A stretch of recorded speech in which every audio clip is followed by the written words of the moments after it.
These are all factors that will ultimately hamstring efforts to address climate change in a very collaborative manner, and it will ultimately prevent the adoption of clean energy sources.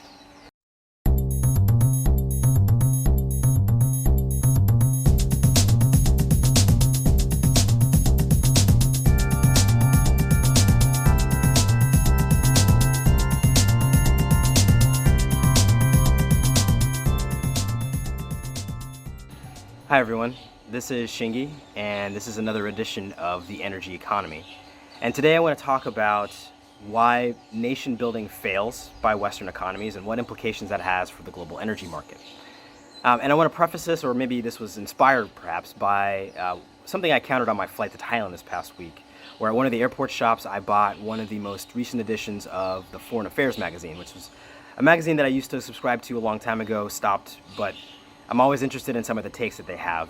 What was particularly interesting for me was the rather frank discussion between the large delta that we see between the pageantry of democracy, so things like representative governments, elections for head of government, head of state, head of government, peaceful transitions of power, etc. So the relationship between that, the pageantry, and the actual per capita GDP. And so one example that was featured within this edition, which was described by Amini Jamal and Michael Robbins, was in an article titled "Why Democracy Has Stalled in the Middle East, the Growing Disillusionment with Democracy in the Countries with Even the Most Successful Arab Spring Democratic Uprisings." So the golden example is Tunisia, where President Kais Saied's dissolution of parliament and his turn towards authoritarianism was actually met with little popular resistance. In part, this is because, quote, "Tunisia's democratic transition failed to bring tangible economic benefits and solutions to its people. Today, the country's economy is in worse condition than it was before the Arab Spring. In 2011, per capita income in Tunisia stood at $4,265 US. By 2020, it had fallen to $3,320. Unsurprisingly, people's economic frustrations have grown. Many Tunisians have concluded that the root of the problem is the very system they fought to put in place after toppling Ben Ali. In 2011, when asked if democratic regimes are indecisive and full of problems, only 19% of Tunisians agreed. By 2018, that figure was 51%. This trend was especially pronounced among young Tunisians, many of whom came of age during the democratic transition. In 2011, just 21% of Tunisians between the ages of 18 and 29 associated democracy with weak economic performance. In 2018, that figure had jumped to 43%.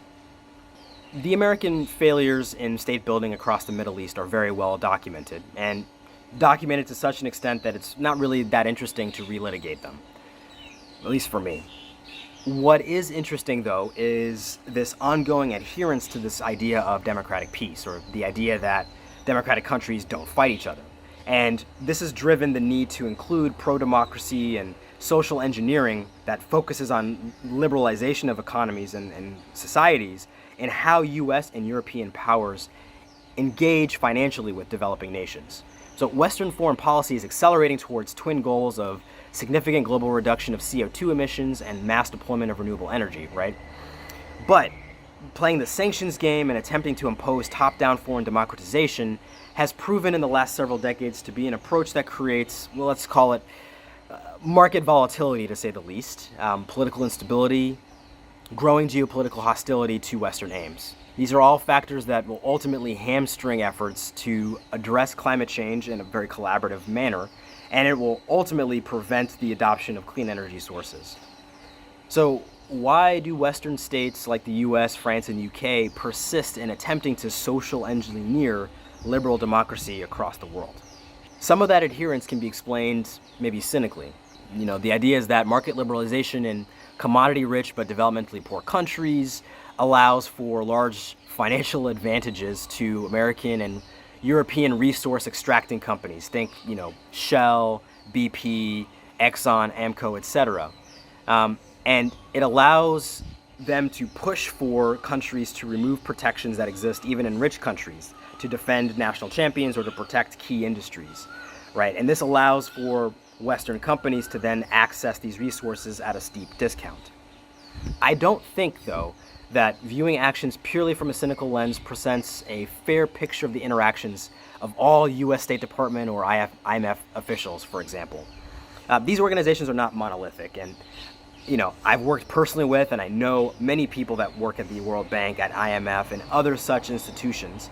And some of these people come from countries that are former Soviet bloc, or that are former authoritarian states, or that are authoritarian states. And they can speak firsthand to the significant improvement in their life prospects and opportunities by migrating to the West. So it's not a question of one society is superior to the other. I think the real question here that we need to be asking is that those who feel that socially engineering developing states towards greater democratization of their politics is valid is whether their assumptions about causality are actually supported by reality. In other words, of the countries that have experienced rapid economic transformation over the last, say, 100 years, out of poverty and into either middle or upper income status, how many of them did so as democracies? And of the countries in that list that are today considered democracies, at what point in their developmental journey did they actually become democratic? The answers to those two questions reveal many of the false assumptions held by American and European policymakers about modern state building.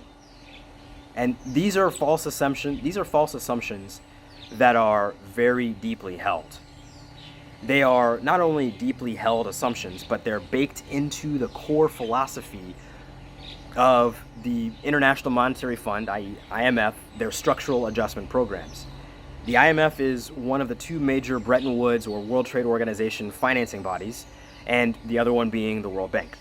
The mandate of both, broadly, is to help finance economic development across the entire planet. IMF structural adjustment programs impose very specific requirements onto borrowers with regards to the things like the shape of fiscal policy, in particular, an emphasis on reducing budget deficits and introducing market liberalization. There will often also be social or political requirements as well, such as allowance of political opposition, calling out human rights violations, and free and fair elections. These are requirements that they actually make sense in politically stable or democratic or mature economies. However, they often do not make sense in politically unstable developing economies, particularly former European colonial states. And the reason why I say that in particular to those colonial states is that as a result of combining multiple different ethnic states into a single country in an inorganic manner, the institutions of governance are not well established. And winning coalitions, therefore, are still small, and the overall lack of development means that infrastructure that is critical for economic growth, such as reliable power grids or ubiquitous access to electricity, is not in place, which means that making development finance contingent upon standards that democratic countries with mature economies have, with their centuries-old political institutions, etc., and cultures that are unique to Western countries, these tend to exacerbate some of the issues that prevent economic growth in the first place.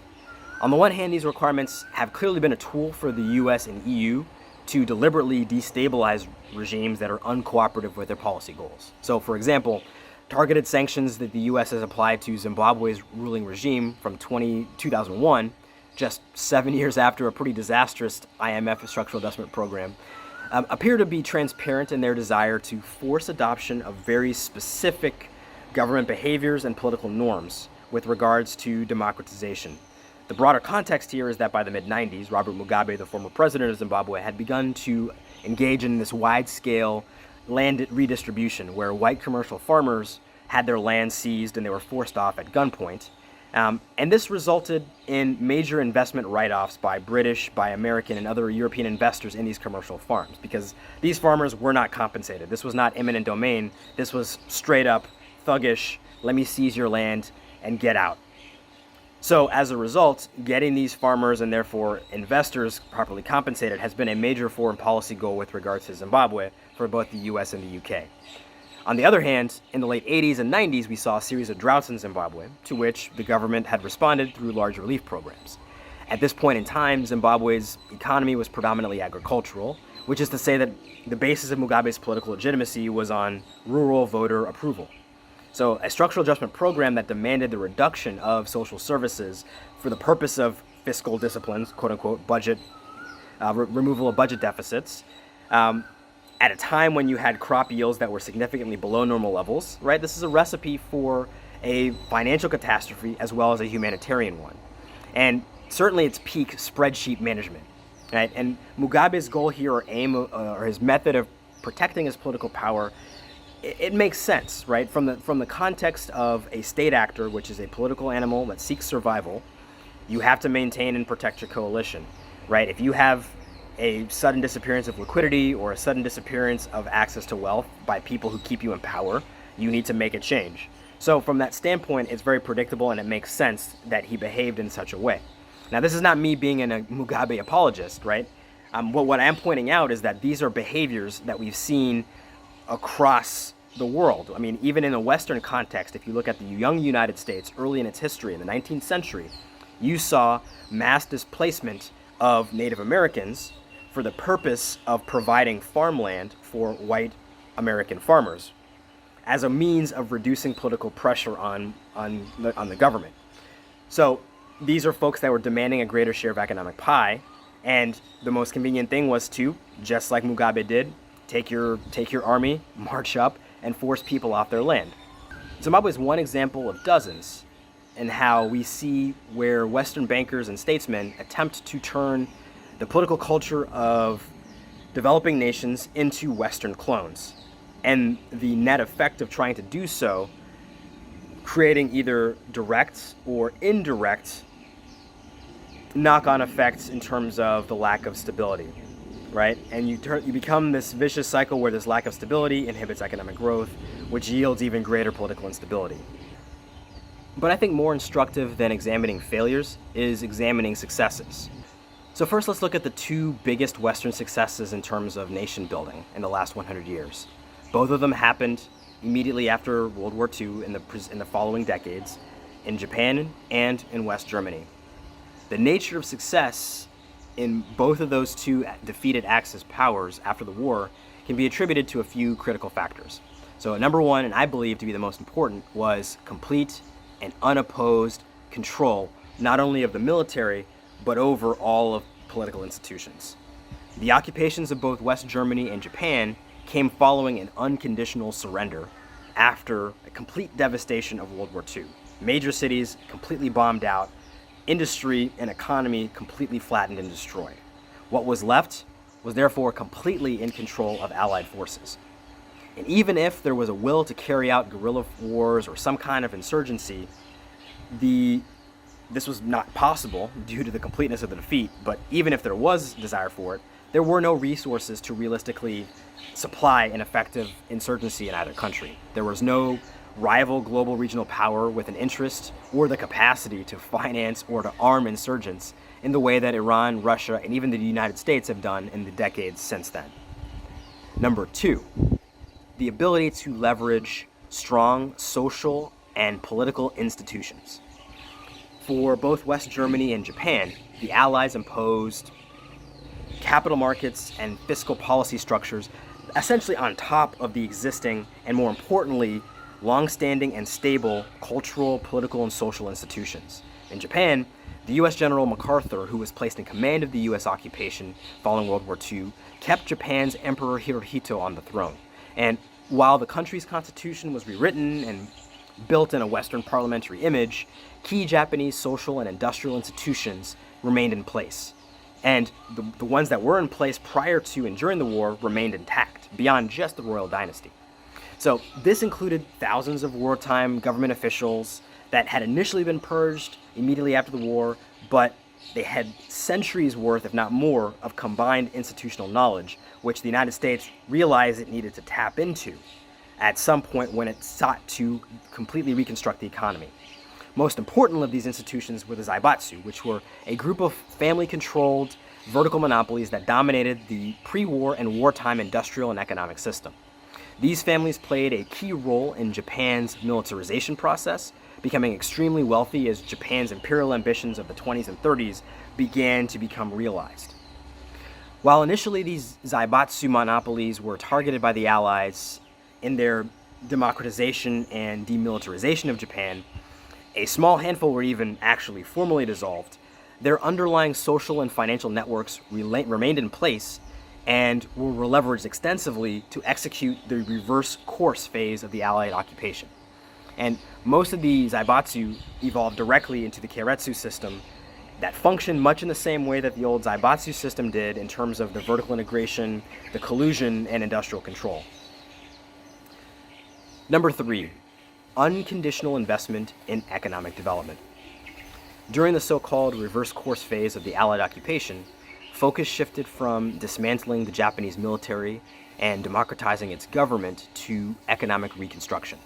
The Allies, through the reformed new Japanese parliamentary structure, implemented a New Deal-like set of policies designed to simultaneously provide mass employment, rebuild infrastructure, and significantly provide liquidity into the Japanese market. Given the supposed contagion of communism to the east in China, North Korea, Vietnam, USSR, the policy focus was to position Japan as a thriving economic bulwark on the Yellow Sea that was capable of combating the rise of communism and social and Soviet influence. The reverse course phase of the Allied occupation was similar to the Marshall Plan that was implemented by the United States in post-war Europe, particularly in West Germany, with a focus on rapid reindustrialization, with a particular focus on ensuring robustness of capital markets to allow for not only ongoing economic growth, but the capacity for rapid rearmament to counter the rising perceived Soviet threat. And this is a theme that we saw both with West Germany as well as with Japan in terms of this recognition of, after the punitive phase of the post-World War era, post-World War II era, to then the rehabilitation and the reformation of economy in order to provide for sufficient blockade and blocking of the spread of communism. One of the most obvious differences between the West German and Japanese success stories, success from a Western perspective, and the more recent spate of failures across the global South is the focus on all factors development of the economies, and in particular, ensuring sufficient access to low-cost liquidity to allow for rapid reindustrialization. Whereas the relationship with developing nations in the Middle East, Latin America, and Africa has been for the singular purpose of controlling access to and price of key commodities. This treatment of the global South countries within Western sphere of influence as a continuation of previous European colonial relationship is most clearly evidenced by the complete lack of development of transport infrastructure outside of routes connecting sites of resource extraction to major ports.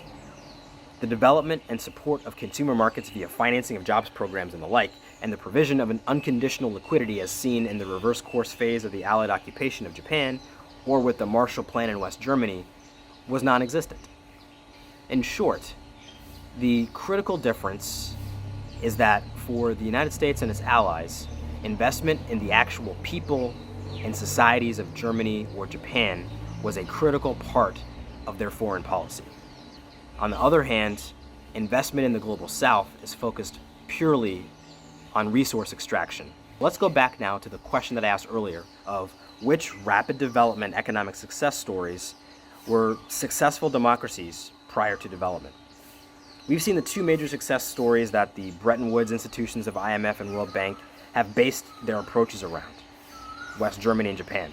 However, particularly in China, Taiwan, South Korea, and Southeast Asia, we've seen another potent formula for rapid, sustained economic development, or not even singular, but a set of multiple formulas to support this kind of growth, right? And it's based on a blend of things like authoritarian governance, extensive support of private investment, leveraging both export of strategic commodities as well as the creation of globally competitive service industries.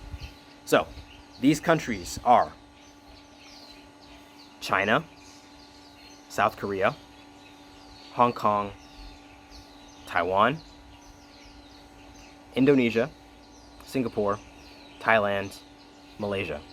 South Korea, Taiwan, Singapore, and Hong Kong are known as the four original Asian tigers due to the incredible rate of rapid reindustrialization that saw them rise from low-income to high-income countries essentially within a generation, with sustained GDP growth rates at an annualized pace of 7% per year for decades.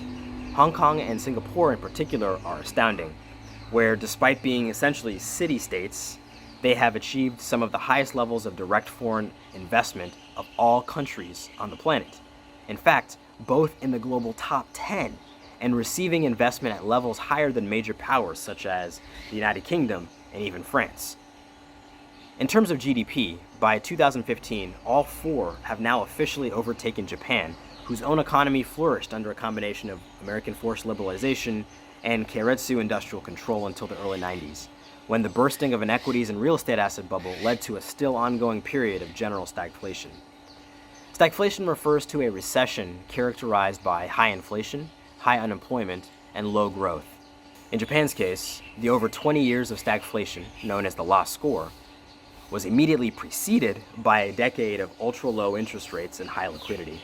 That decade ended with cascading failures of over-leveraged industrial leaders getting slammed by commodity prices moving the wrong way, and the central bank being forced to monetize billions in zombie loans because vertically integrated monopolies becoming insolvent all within a short period of time is how you get an economic collapse.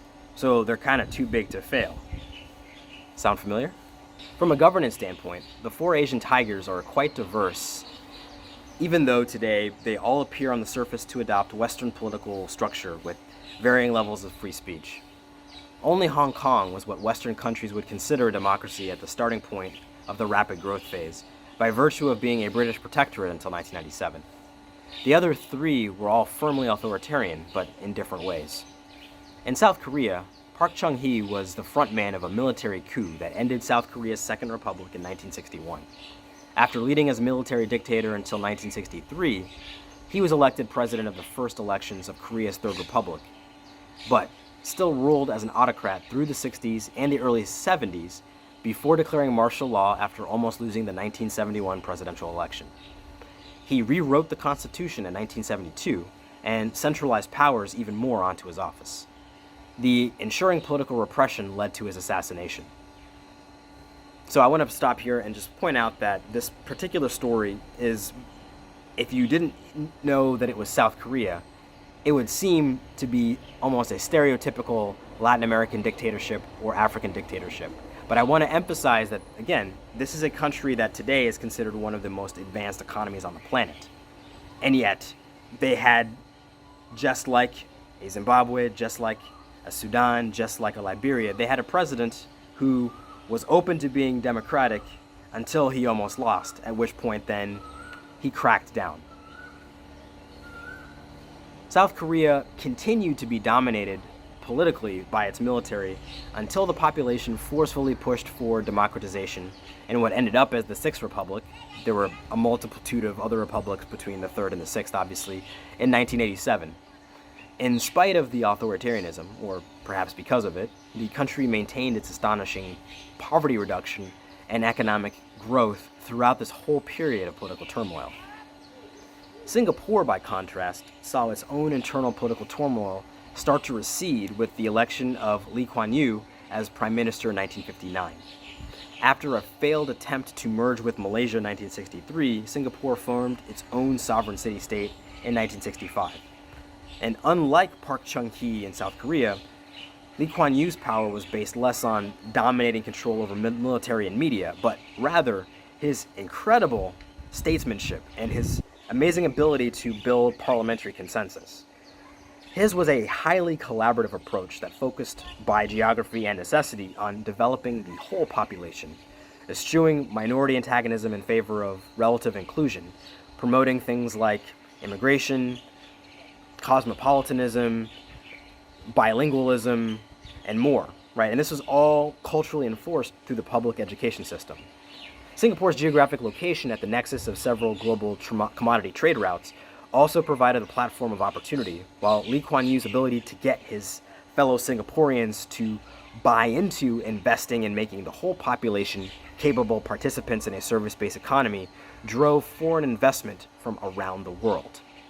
And this is something that I want to also just kind of make a point about, this forced and focused emphasis on inclusion of as much of the adult populace as possible as not only active participants in the economy, but high functioning active participants. I think one country that is a great example of failing to do this and suffering from the consequence of this is South Africa, where even after the end of apartheid, you still had a de facto economic apartheid that still has not been addressed, to the extent to which only 13% of the adult population are net taxpayers. So you have this massive population that are not capable of being effective participants in the economy.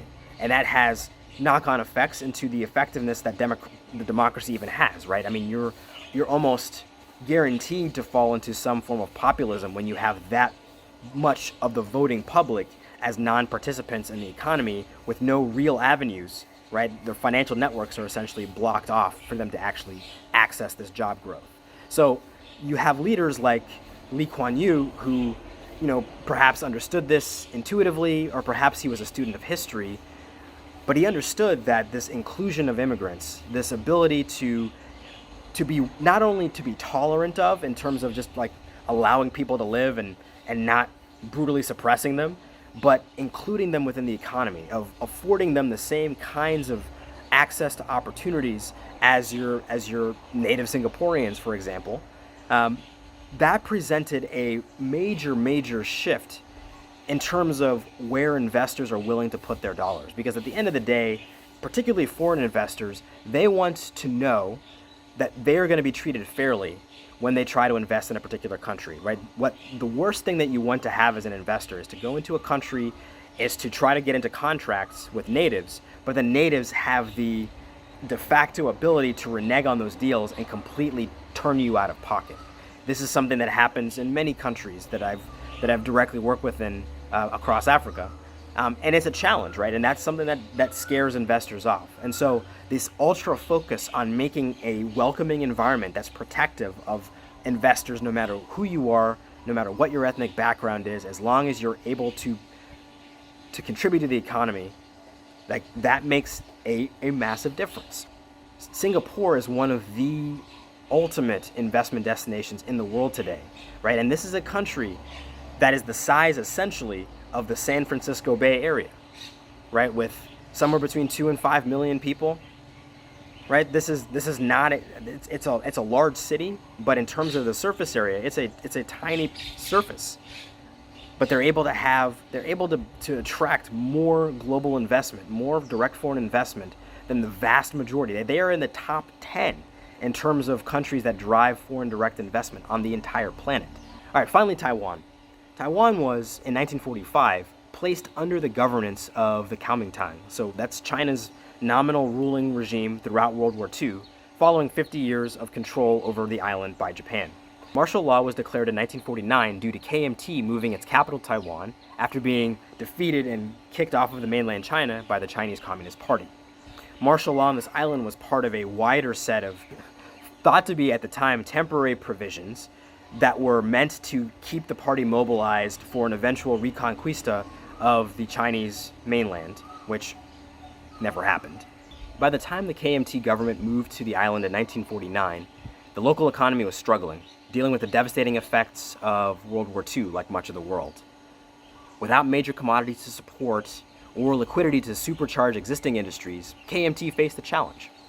Fortuitously, they were also, like Japan, able to benefit from the US's fear of the spread of communism and received major support by way of arms as well as redevelopment finance that the KMT was able to first apply to its considerable human capital strength into commercial agriculture, and then reinvesting the gains from farming into thriving industrial products market. After saturating the local market, a demonstration of the industry's ability to scale and the level of sophistication of the same, Taiwan switched its focus on becoming an industrial components export market. Today, Taiwan sits as a critical keystone in the middle of virtually all value chains that rely on computing processing power. Politically, the island remained under martial law until 1987, when KMT's single-party control of the island began to break, finally becoming what most would consider a democracy in the mid-1990s. Critical among all four of these tigers is the existence of strong civil societies and reasonably high levels of mutual trust among a large portion of the population. But that's also true for West Germany and Japan. What's even more true is that every one of these countries was more or less a blank development slate, completely wiped out by the devastation of World War II. You had cohesive, internally cooperative societies guided by an authoritarian, often military general, who was focused specifically on not just generic GDP growth, but specifically industrial and/or service sector output, presumably to keep the military on par, but ultimately realizing that there was a large commercial market that could be maintained and much more profitable than constant warfare. So what does this say about former colonies and rival ethnicities forced into cohabiting a state based on great power state-building projects? It probably depends on geography, right? Those with valuable commodities, particularly on the renewable energy value chain, will be at an advantage, as will those that have labor pools capable of working in high-tech and financial fields. Internal trust and cohesion is certainly another factor. How readily does the population invest with each other? Certainly, whatever other factors there are, the evidence clearly shows that being democratic is not essential at all. In fact, being democratic tends to be associated with being at the very top of the growth curve, and at a point where a country is fighting the inertia of falling into stagflation. And perhaps this is why Western nations struggle so much with state building today, particularly in developing countries and former colonies. They have forgotten their roots.